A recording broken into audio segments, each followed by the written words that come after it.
दोस्तों स्वागत है आप सभी का हमारे YouTube चैनल में। कैसे हैं आप सभी लोग? उम्मीद करते हैं आप सबकी तैयारी भी अच्छी चल रही होगी और बहुत अच्छे भी होंगे। दोस्तों एनटीपीसी का ये पार्ट नंबर 51 है।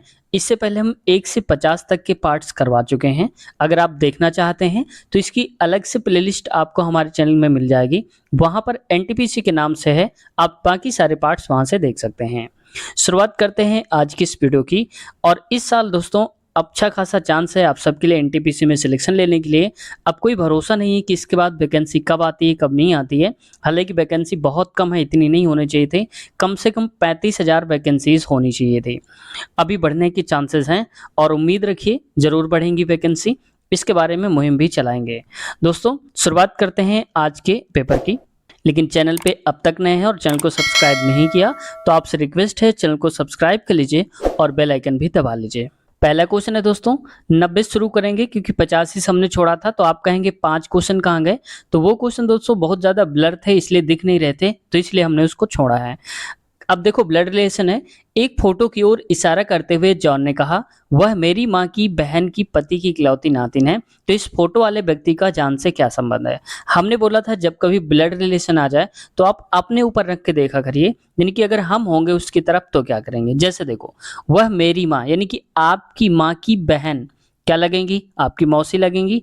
और आपकी बहन के पति यानी कि आपके मौसी के जो पति होंगे, इकलौती नातिन जो है, इकलौती नातिन यानी कि आपकी मौसी की जो उस मौसी का जो बेटा होगा उसकी जो बेटी होगी, तो आपकी क्या लगेंगे? आप उसके अंकल लगेंगे। ठीक है, तो क्या लगेगी? भतीजी लगेगी आपकी। तो इस फोटो वाले व्यक्ति का जॉन से क्या संबंध है? तो ये भतीजी हो जाएगी। ठीक है, यानी कि आपकी जो मौसी होंगी उनका बेटा होगा और उनकी जो बेटी होगी वो क्या लगेगी? तो आप बताइए, भतीजी लगेंगी। अगला क्वेश्चन देखो नेक्स्ट। 96, 86, 106 ऐसे करके पूरी सीरीज दिया है, इसको कंप्लीट करना है। थोड़ा सा मैं जूम करता हूँ, ऐसे उम्मीद है अब दिख रहा होगा। देखो 106, 106 और 106 दोनों में आ रहा है, यानी कि दो दो छोड़कर, जैसे 96, 86 छोड़ा फिर 196 आ गया, 106 आ गया, दो छोड़कर फिर आ गया, ऐसे करके। तो मतलब इनको नहीं हमें कुछ करना है। अब हमें खेल करना है 86, 86 ये जो आ रहा है 96, 86। आप देखो जरा, 96 से 86 हो गया तो माइनस का 10 हो गया, 86 76 फिर 10 कम हो गया। अब आप बताओ कि 76 में 10 कम हो जाएगा तो कितना आएगा? 66 ही तो आएगा। तो ऑप्शन नंबर हो जाएगा 66। कौन सा है? पहला ही सही उत्तर हो जाएगा। यानी कि 10 10 कम हो रहा है। देखो 66 के बाद 10 कम हुआ तो 56, फिर आ गया 46, ऐसे कम हो रहा है। आगे बढ़ते हैं। नेक्स्ट क्वेश्चन है, देखो ये क्वेश्चन थोड़ा सा अलग टाइप का दिया है। निम्नलिखित आरेख एक विद्यालय में उन छात्रों की संख्या को दर्शाता है जो विभिन्न भाषाएं बोल सकते हैं। ठीक है, अब कह क्या रहा है क्वेश्चन में? क्वेश्चन में कह रहा है कितने छात्र फ्रेंच बोल सकते हैं। तो आप देखो यहाँ पर सिंबल बना के रखा गया है। तो फ्रेंच वाले कौन है? ये जो ओवल शेप बना है यानी कि सर्कल वाला, ये वाला। तो देखो कहाँ पर है सर्कल? तो आप कहेंगे कि सर्कल यहाँ पर है, ये बना हुआ है सर्कल। तो आप बताओ इस सर्कल के अंदर कितने हैं? तो आप कहेंगे 4 ये 3 ये, तो 4 और 3 7 हो जाएगा। तो वही उत्तर हमारा दूसरा वाला करेक्ट हो जाएगा। ठीक है, आगे बढ़ते हैं क्वेश्चन में।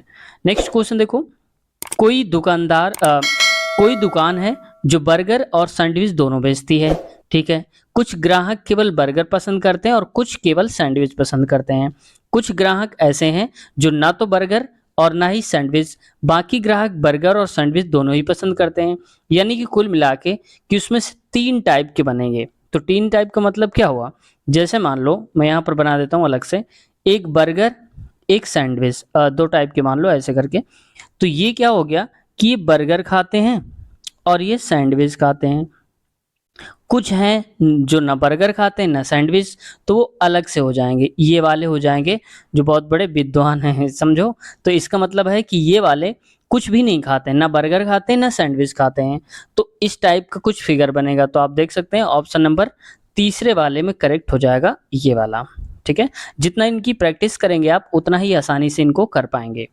अगला क्वेश्चन पे आते हैं। नेक्स्ट क्वेश्चन देखो यहाँ पर दिया है, 3 का स्क्वायर 9, 4 का स्क्वायर 16, 8 का स्क्वायर 64, तो 7 का स्क्वायर क्या होगा? आप कहेंगे 49।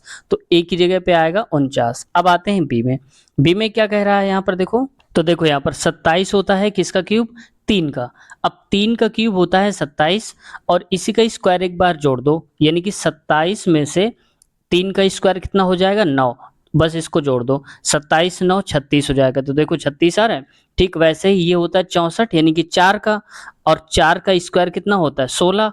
तो बस इसी का स्क्वायर जोड़ दो, 64 में से 16 आप जोड़ेंगे, 6 4 10 और 6 2 8 80। देखो 80 आ रहा है। ठीक वैसे ही 512 जो होता है, 512 भी होता है 8 का क्यूब। तो 512 में 8 का स्क्वायर जोड़ दो, यानी कि क्यूब दिया है, स्क्वायर इसी में जोड़ देना है। समझ गए होंगे आप। अब देखो आगे, इसमें 43 343, यहाँ तो आपको पता है ना 49 आएगा। अब देखो 343, ये होता है 7 का क्यूब होता है 343, 343 है, 343 होता है। ठीक है, अब इसी का यानी कि 7 का स्क्वायर जोड़ दो आप, 49 जोड़ेंगे तो कितना हो जाएगा, 9 3 12, 4 4 8 1 9 और 3 392, यानी कि बी की वैल्यू आ जाएगी 392। ए की वैल्यू 49, 392 बी की वैल्यू। तो 49 392 कहाँ लिखा हुआ है, ऑप्शन नंबर आप देख सकते हैं, चौथा वाला करेक्ट आंसर हो जाएगा। आगे बढ़ते हैं नेक्स्ट क्वेश्चन पे। 4 संगीतक वाद्य यंत्र सूचीबद्ध किए गए हैं, इनमें से 3 किसी तरह से संगत हैं, यानी कि एक जैसे हैं, और एक असंगत है, इनमें से अलग है। तो असंगत का चयन करिए। तो देखो यहाँ पर ये दे के रखे गए हैं, जैसे वायलिन, सितार और गिटार। ठीक है, इन तीनों में ही तार का यूज होता है, लेकिन चौथे वाले में पियानो, इसमें इसका यूज नहीं होता है तार का, इसलिए ये थोड़ा सा अलग हो जाएगा। आगे बढ़ते हैं। अब ये देख रखा है, इसमें से हमें फिल करना है कि इसके बाद क्या आएगा यहाँ पर।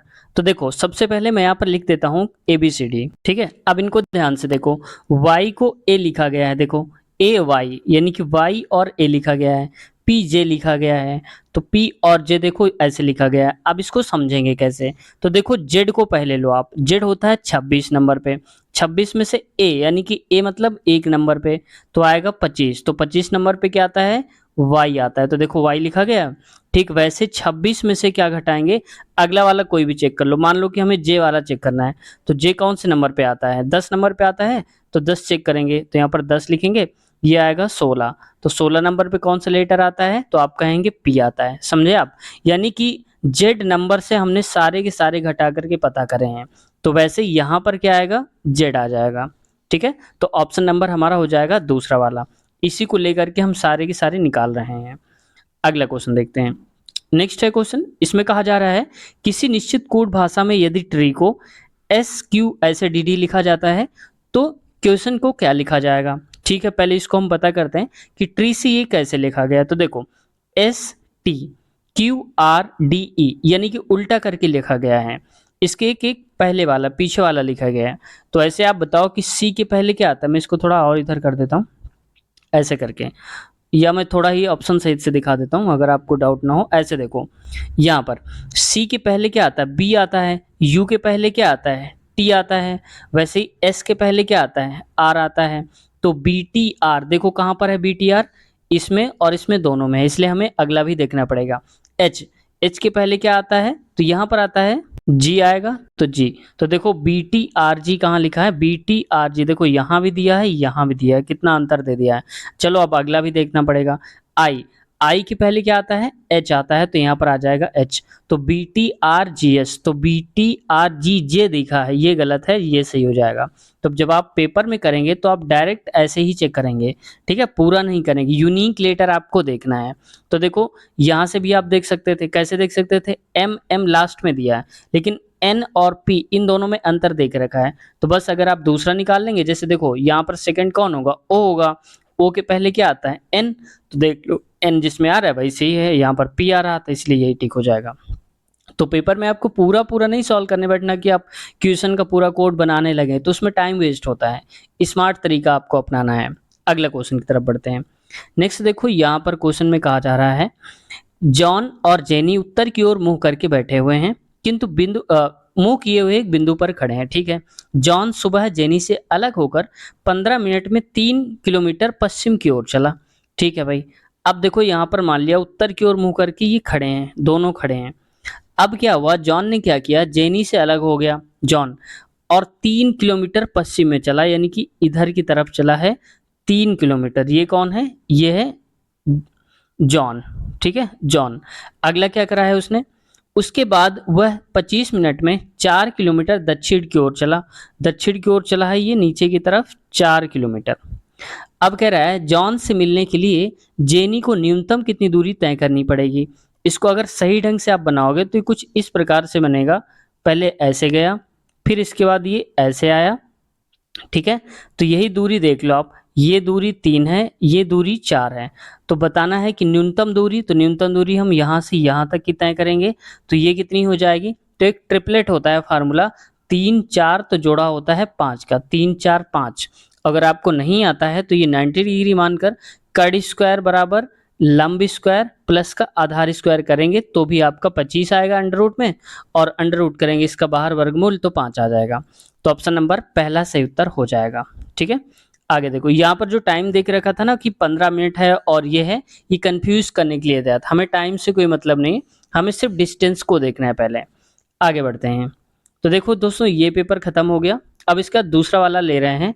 तो आप में से जो पूछते हैं कि सर एनटीपीसी ही है कि कोई और आप करा रहे हैं, तो आप देख लो, मैं लाइव दिखा दे रहा हूँ आपको। 9/2/2021 को हुआ था, 10:30 से 12 के बीच में हुआ था, एनटीपीसी का शिफ्ट है, देख लो ये वैकेंसी का था। इसके बाद कोई वैकेंसी नहीं आई, लेटेस्ट वाला पेपर यही है, ठीक है।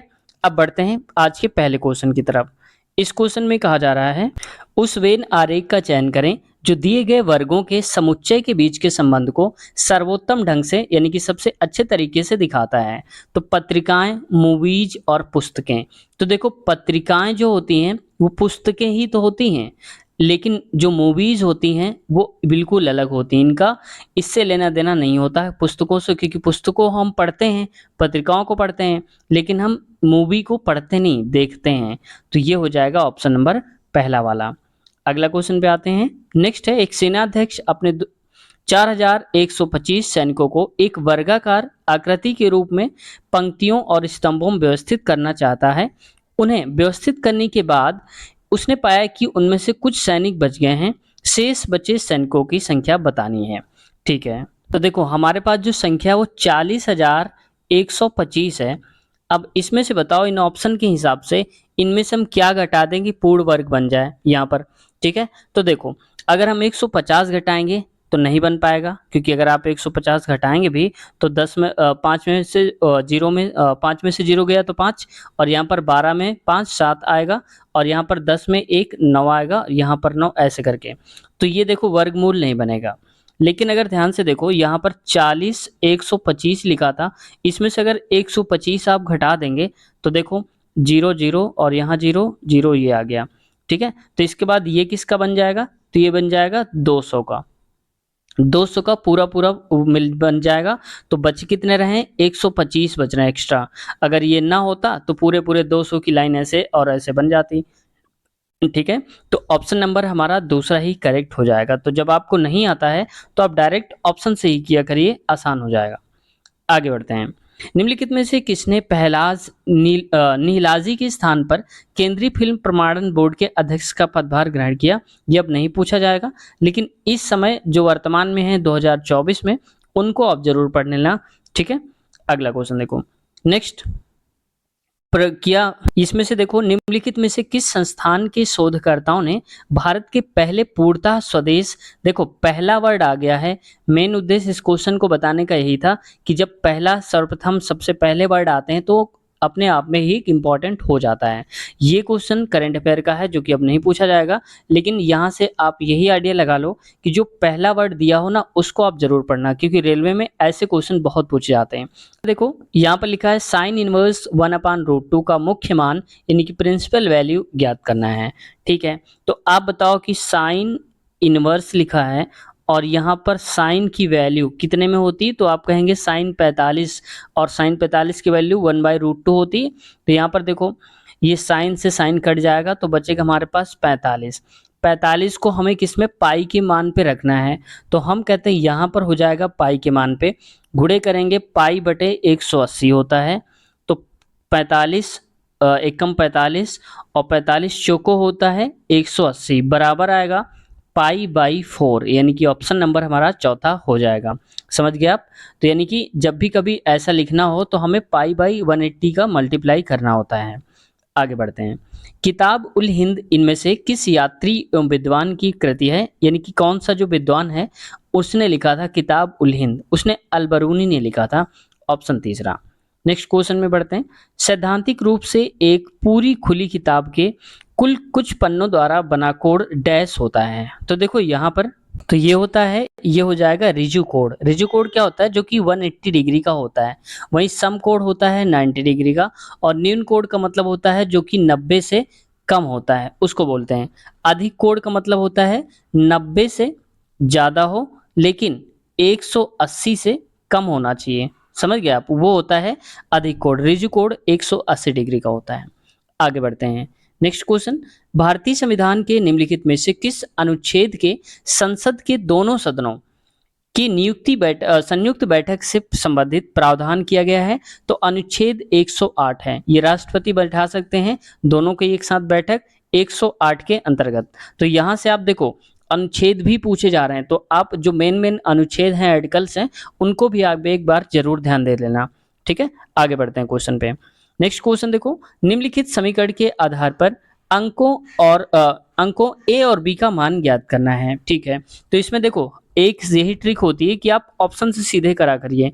जैसे देखो बी ए इंटू में दिया है, बी ये इंटू है, इसको क्या हो गया इंटू है, ये है यहाँ पर B3 बराबर 57 ए दिया है।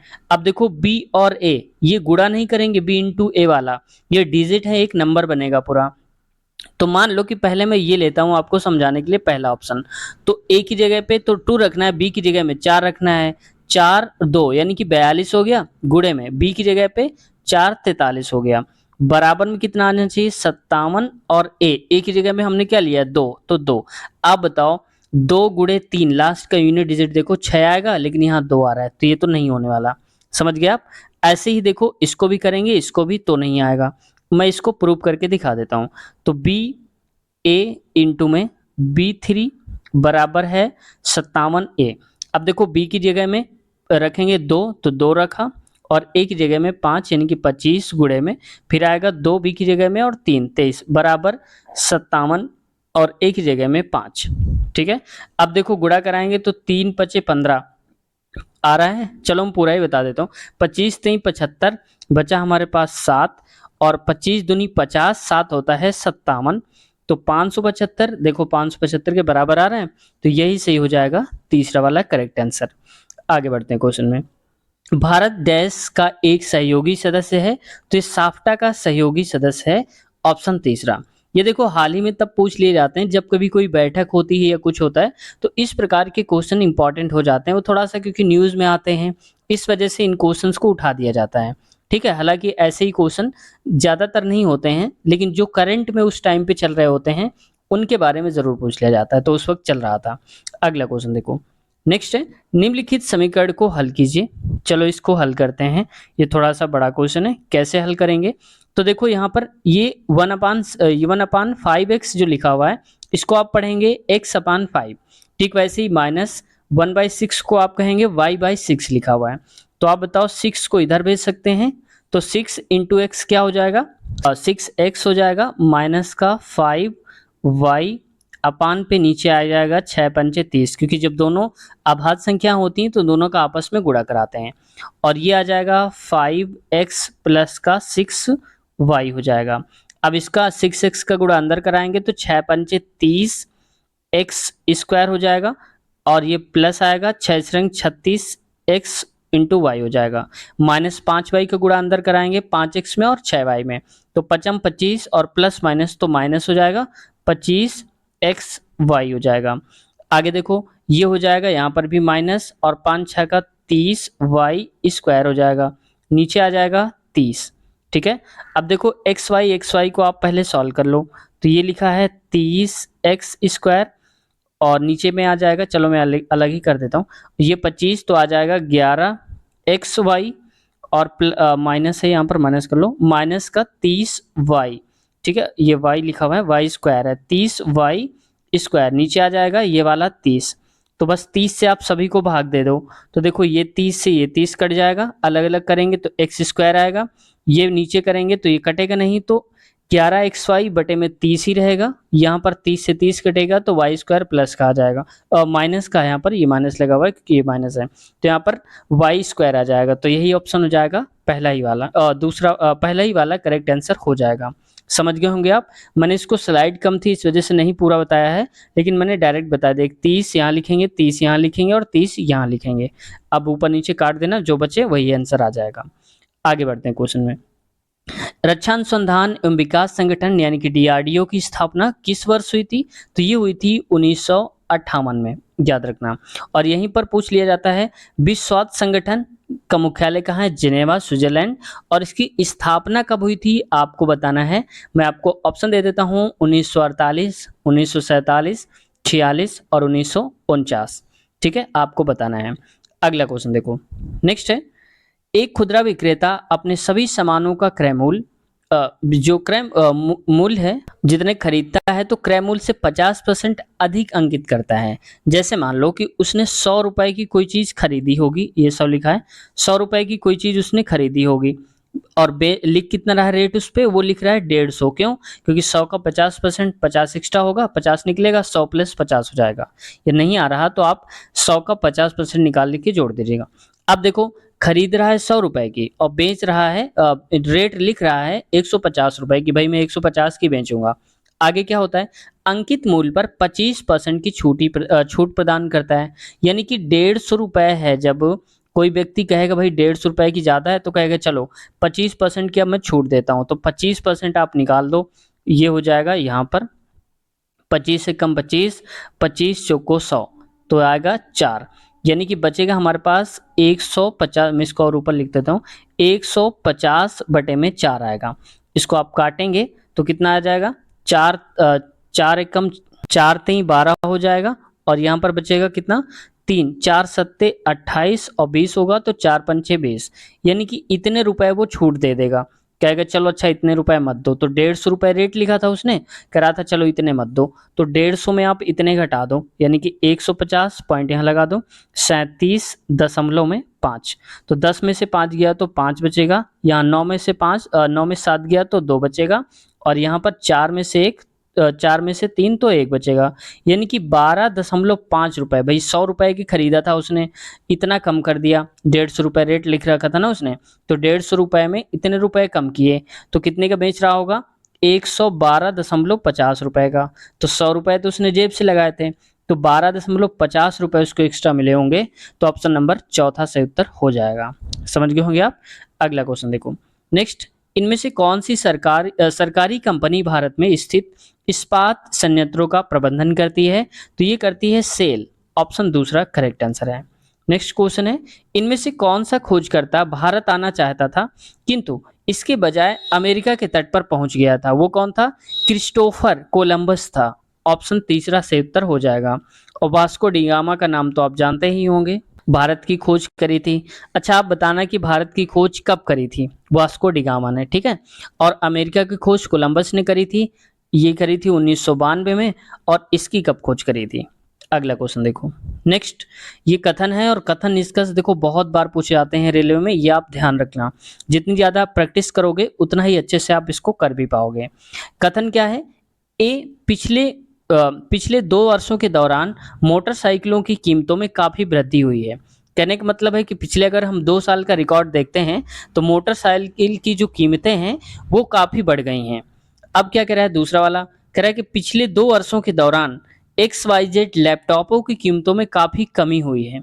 ठीक है भाई, यानी कि मोटरसाइकिल का रेट बढ़ा है 2 सालों में, लेकिन 2 महीने में अगर देखें हम तो लैपटॉप जो XYZ नाम के लैपटॉप हैं ये काफी कम हो गया है इनका रेट। अब आते हैं कहना क्या चाहता है। ठीक है, ये बात समझ में आ गई।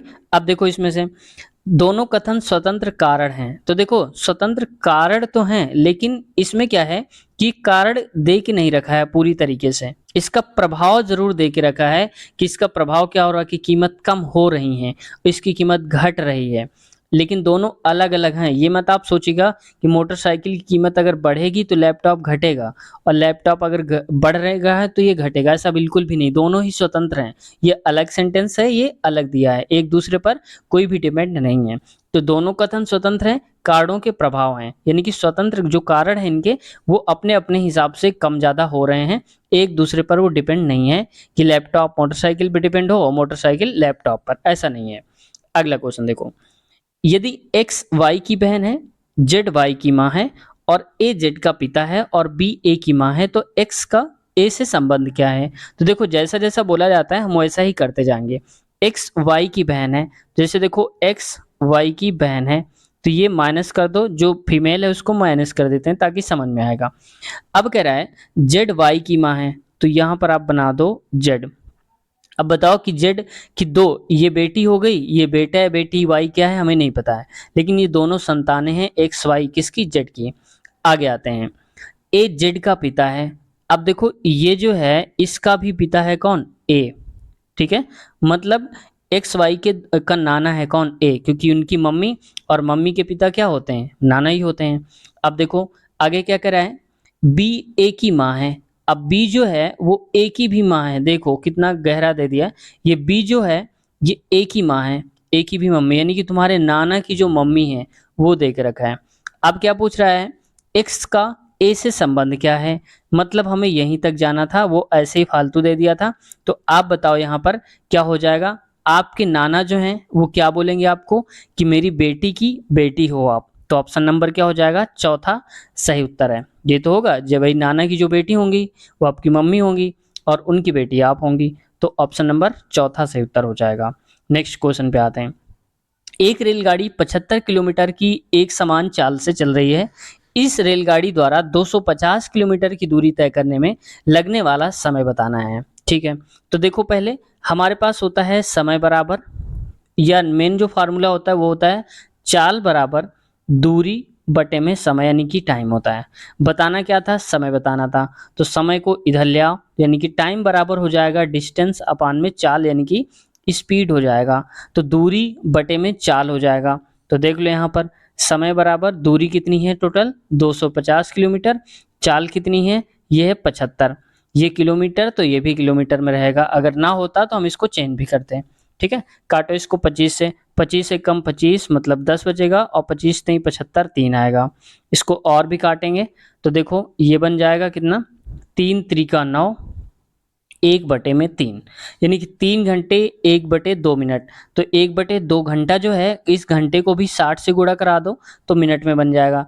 3 एकम 3, 3 दूनी 6, यानी कि 3 घंटे पूरे पूरे और 20 मिनट अलग से, यानी कि 3 घंटे 20 मिनट लग जाएंगे उसको इतनी दूरी को कवर करने में। ऑप्शन चौथा सही उत्तर हो जाएगा। ठीक है, तो आसान क्वेश्चन था, वैसे आपने कर भी लिया होगा अगर कोशिश करी होगी तो। अब अगला क्वेश्चन देखते हैं, गौतम बुद्ध का जन्म कहाँ पर हुआ था? तो गौतम बुद्ध का जन्म हुआ था लुम्बिनी में। ऑप्शन दूसरा याद रखना आप, ये कई बार पूछा जा चुका है कि गौतम बुद्ध का जन्म कहाँ हुआ। तो आज की वीडियो हम यहीं तक रखते हैं, इसे आगे वाले क्वेश्चंस कवर करेंगे हम नेक्स्ट पार्ट में, और अगले पार्ट की लिंक आपको इसी वीडियो के नीचे मिल जाएगी। आप जिस वीडियो को देख रहे हैं तो वहाँ पर डिस्क्रिप्शन में आप चेक कर लेना, लिखा होगा अगला पार्ट। तो अगला पार्ट जहाँ लिखा है उसी लिंक पर आप क्लिक करेंगे तो डायरेक्ट इसके आगे वाले क्वेश्चंस शुरू हो जाएंगे। तो उम्मीद है आप ज़रूर देखेंगे। दोस्तों वीडियो कैसी लगी? अगर कुछ सीखने को मिला हो तो चैनल को सब्सक्राइब कर लीजिए और बेल आइकन भी दबा लीजिए। साथ ही साथ हम सारे पेपर करवा रहे हैं, LP technician, NTPC, group D, सारे के सारे रेलवे पेपर करवा रहे हैं, और सभी की प्लेलिस्ट अलग अलग हमने बना रखी है। चैनल के प्लेलिस्ट में आप चेक कर लेना, सारे पेपर आपको अलग अलग मिल जाएंगे। तो उम्मीद है आप ज़रूर चेक करेंगे। कोई क्वेश्चन है, कहना चाहते हैं तो ज़रूर बताइए, कमेंट करिए, हम आपका जवाब देने की पूरी कोशिश करेंगे। तो मिलते हैं नए वीडियो में, अपना ख्याल रखिए, टेक केयर, बाय बाय।